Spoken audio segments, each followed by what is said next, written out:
Olá, meus amigos e minhas amigas.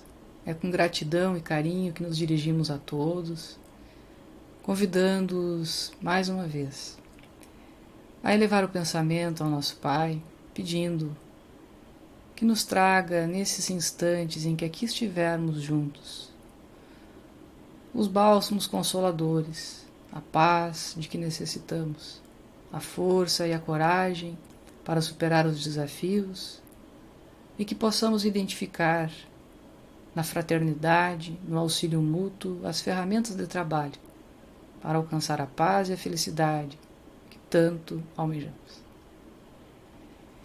E assim, meus amigos, iniciamos os nossos apontamentos, reflexões que gostaríamos de compartilhar nesse instante. Fomos convidados a conversar sobre o Centro Espírita. O que é o Centro Espírita? Qual a sua finalidade? Por que ele existe? E talvez nós imaginemos nesse instante que essa seja uma fala, uma reflexão burocrática, cansativa, que vai nos falar de processos administrativos, de estruturas procedimentais, mas não é nada disso. Precisamos identificar no Centro Espírita o espírito de família, da família espírita, para que mais tarde identifiquemos também da família universal, que em última análise é o nosso objetivo aqui neste mundo. Mas antes de tecermos comentários em torno deste aspecto, nós gostaríamos de recordar um ponto que é fundamental, que parece simples, óbvio, mas que precisa ser relembrado. Os centros espíritas existem em função do espiritismo. Se não há espiritismo, não há centro espírita. E se há uma reunião de pessoas, seja como for, ou onde for, em que a doutrina espírita não esteja em pauta para o seu estudo e prática, ainda que nós tenhamos ali o nome espírita, nós não temos um centro espírita, temos apenas um nome. Este título, ele é muito mais do que um nome. Ele representa o esforço que nós fazemos pela compreensão, pela vivência dos valores, dos princípios que essa doutrina vem nos ensinar. Valores estes consoantes aos ensinamentos do Cristo, uma vez que o Espiritismo, enquanto terceira revelação, vem clarear conceitos e entendimentos que à época do Cristo não poderiam ser compartilhados, explicados, pela incapacidade de compreensão nossa naquela época. Como seres reencarnantes, voltamos, reencarnamos, e nesta nova oportunidade temos uma nova ferramenta, a doutrina espírita, para compreender a nossa condição de espíritos imortais, clareados por novos princípios, recebendo novos instrumentos de pacificação, de transformação íntima. Ao compreender as leis morais, nós vamos pautando a nossa vida de acordo com elas, transformando hábitos, costumes, nos livrando daquela bagagem que já não serve mais e amealhando, carregando aos poucos, nas experiências do cotidiano, outras tantas que nos fazem crescer, melhorar, evoluir.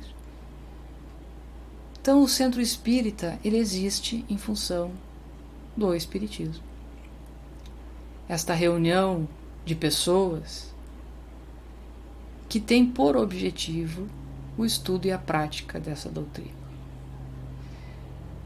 Portanto, falar de espiritismo, falar de centro espírita, é falar de uma lei que aparece na codificação, e Kardec trabalha de uma forma bem consistente. Ela é uma lei que perpassa o tecido, a construção temática da obra kardeciana, dos espíritos, do espiritismo, mas que não raro passa despercebida. Por estar entranhada em todos os princípios, em todos os conceitos. Não raro aquilo que é evidente passa despercebido. Então nós resgatamos em A Gênese, no seu capítulo 14, item 12, um trechinho onde o codificador lavrou.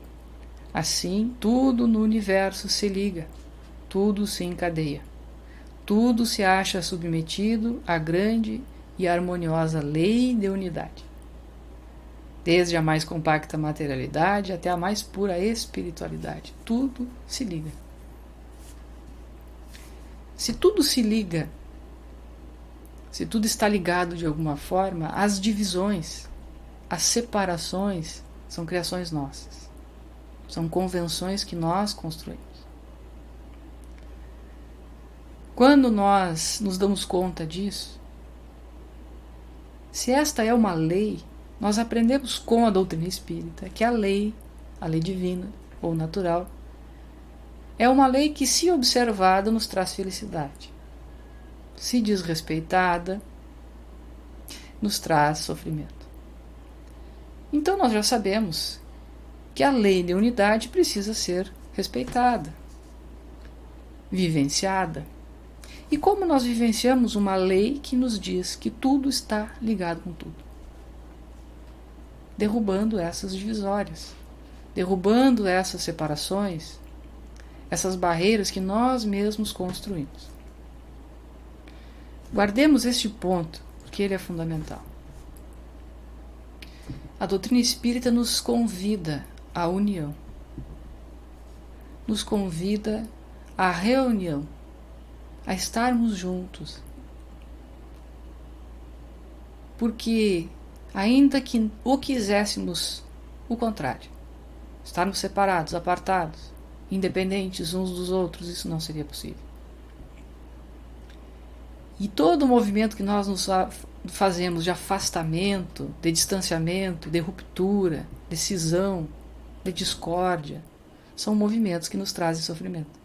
Porque a lei é de unidade, estarmos juntos. Este ponto que a doutrina espírita vem nos ensinar, ele é um ponto que é observado nas células de trabalho, que tem por objetivo o estudo e a prática dessa doutrina.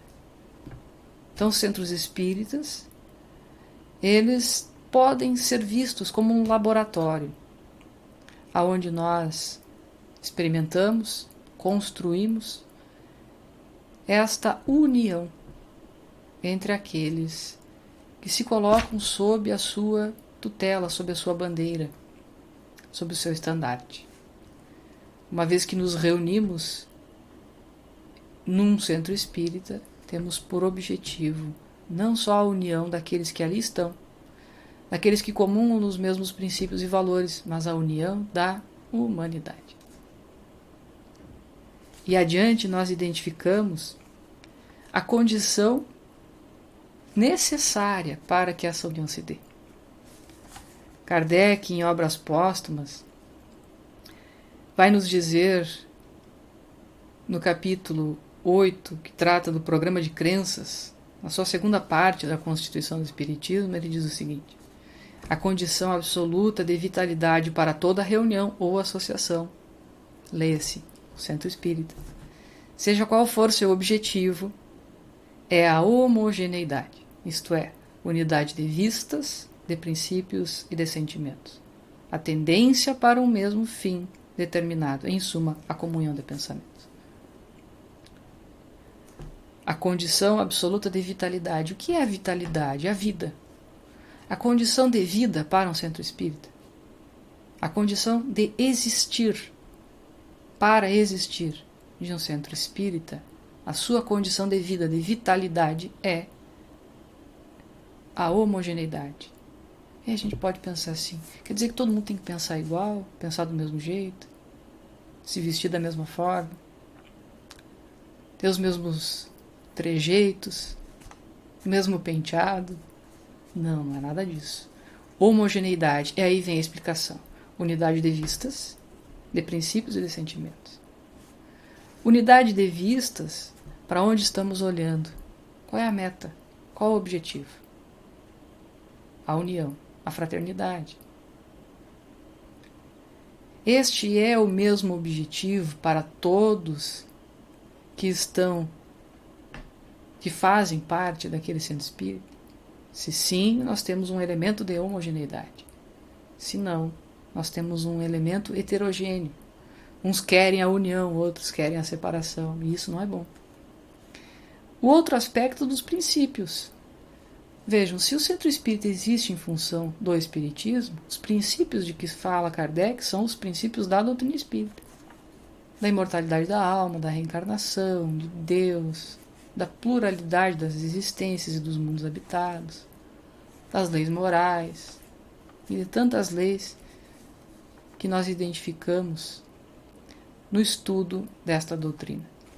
Quando nós abraçamos os princípios, as nossas decisões, as escolhas, a forma como nós vivemos, elas vão sendo pautadas naturalmente por esses princípios. Por isso a importância de ter homogeneidade de princípios. Quer dizer que aquela instituição está tomando decisões maduras, porque pensamos juntos a partir dos mesmos princípios, ainda que possamos ter alguma divergência, algum entendimento um pouquinho diferente de uma metodologia, de uma ferramenta. Nós não podemos ou não devemos divergir nos princípios de amor, de fraternidade e de sentimentos, finalmente. Os sentimentos que nos unem. O bom sentimento, o sentimento da caridade. Se estes são sentimentos que têm nos unido, eles nutrem o tecido daquela instituição para que ela se mantenha vigorosa. Então, meus amigos, a condição de vitalidade para um centro espírita é unidade de vistas, mesmo objetivo, de princípios, os mesmos princípios fundamentais, que são aqueles do espiritismo, e os sentimentos que nos unem. A condição de vitalidade não está expresso aqui, não é o prédio, não são as paredes do centro. A condição de vitalidade não são as salas, a pintura, o telhado, a iluminação. A condição de vitalidade se dá pelas pessoas, se dá pelos frequentadores, pelos trabalhadores que se somam nessa vivência de fraternidade embrionária, nesse laboratório de vivências e experiências que é o centro espírita. Mas a sua condição de vitalidade não é o prédio. O prédio é mais um meio, um instrumento, uma ferramenta. Uma ferramenta, um meio, um instrumento para nos reunir sob um mesmo teto, para conduzirmos as nossas reflexões, para trabalharmos com os mesmos fins, com os mesmos objetivos. O prédio é importante, sem dúvida, e precisa ser visto como um instrumento importante, mas ele não é o único meio. E aqui estamos, vivendo essa realidade do centro espírita virtual, através da internet, através dos grupos de Meet, dos nossos grupos de estudo, da nossa evangelização da infância e da juventude, das reuniões de trabalho, das transmissões, das lives, do Facebook, do YouTube.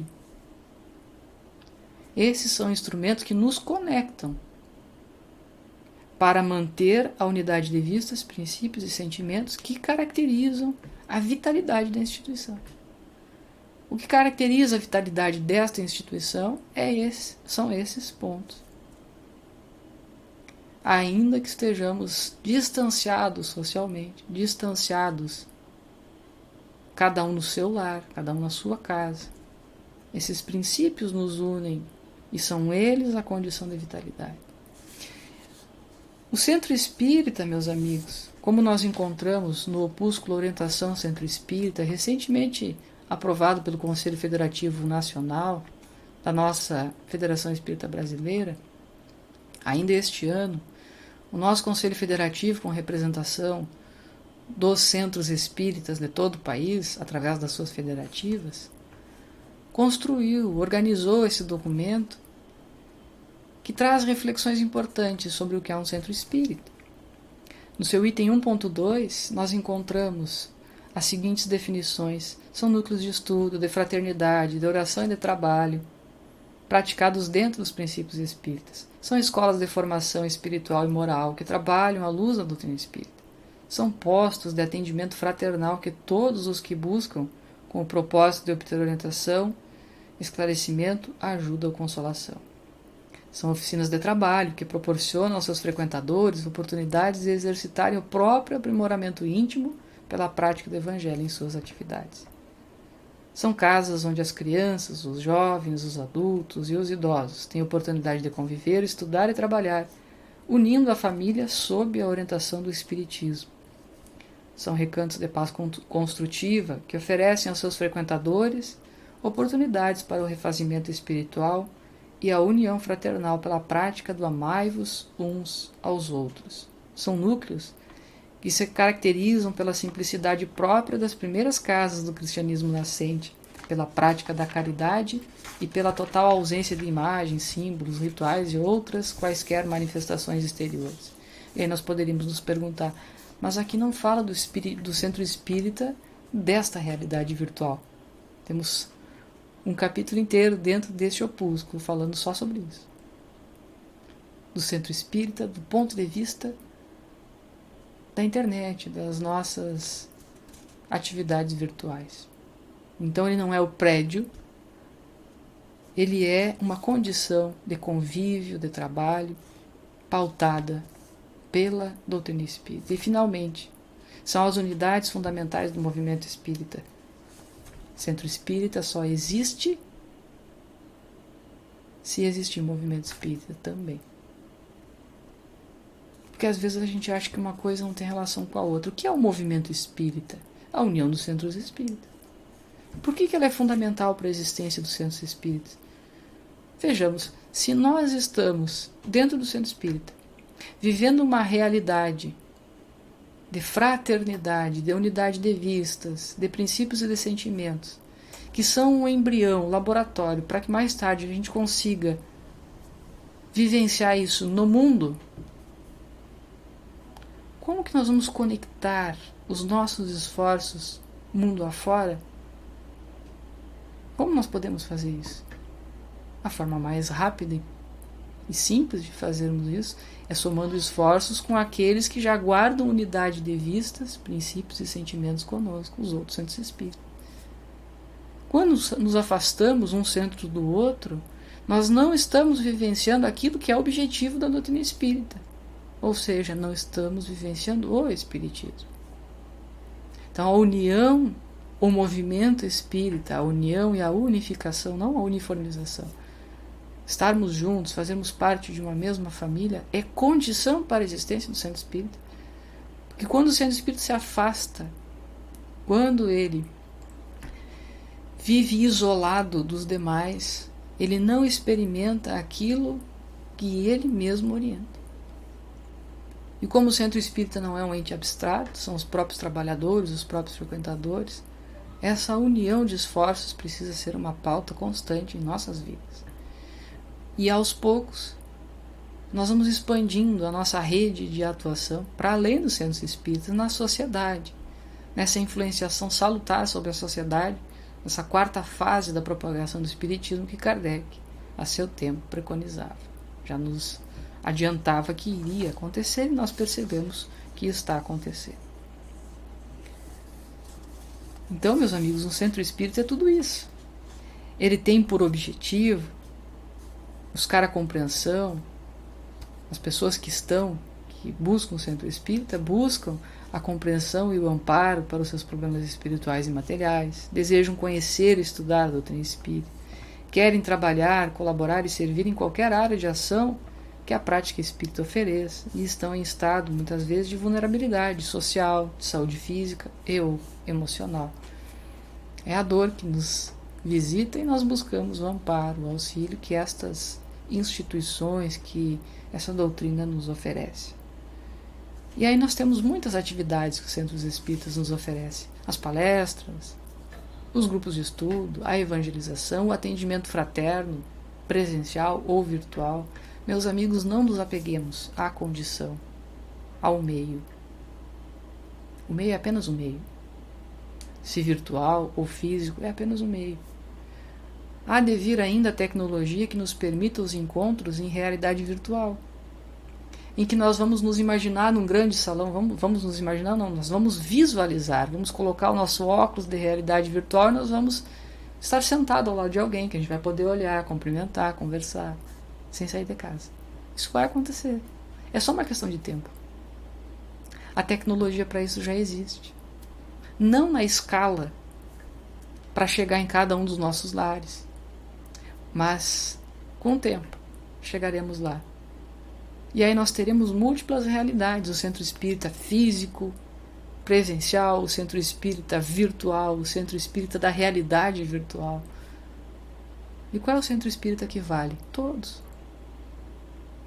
Uma coisa não anula a outra. Quando surgiu a televisão, muitos pensaram, é o fim do rádio. E isso não aconteceu. Quando veio a internet, muitos disseram, é o fim da televisão, é o fim do rádio. Isso não aconteceu. E hoje nós percebemos nas mídias que esses diferentes meios são complementares. Um mais interativo, o outro mais ágil, o outro visual. Mas eles se complementam. As realidades que nós experimentamos no estudo e na vivência da doutrina espírita seguem essa mesma lógica. Elas são complementares. Hoje vivemos um momento que nos exige, que nos pede, em respeito à lei, em respeito à ordem e especialmente à vida, que nos mantenhamos em afastamento social. E por isso essa realidade do trabalho dos nossos centros espíritas através da internet, das atividades online. Mas não nos apeguemos a essa condição, porque o centro espírita, meus amigos, em essência, somos nós, os espíritas, que se reúnem com o mesmo objetivo, com a mesma unidade de vistas, de princípios e de sentimentos, para viver em espírito e verdade aquilo que o Cristo nos pede, amar ao próximo como a si mesmo e a Deus sobre todas as coisas, vivenciando, experimentando através da fraternidade e da solidariedade que um dia esperamos e será universal. Agradecemos a atenção, pedindo mais uma vez que o Mestre Amigo Jesus se mantenha conosco e que possamos nos despedir na sua paz. Até logo mais.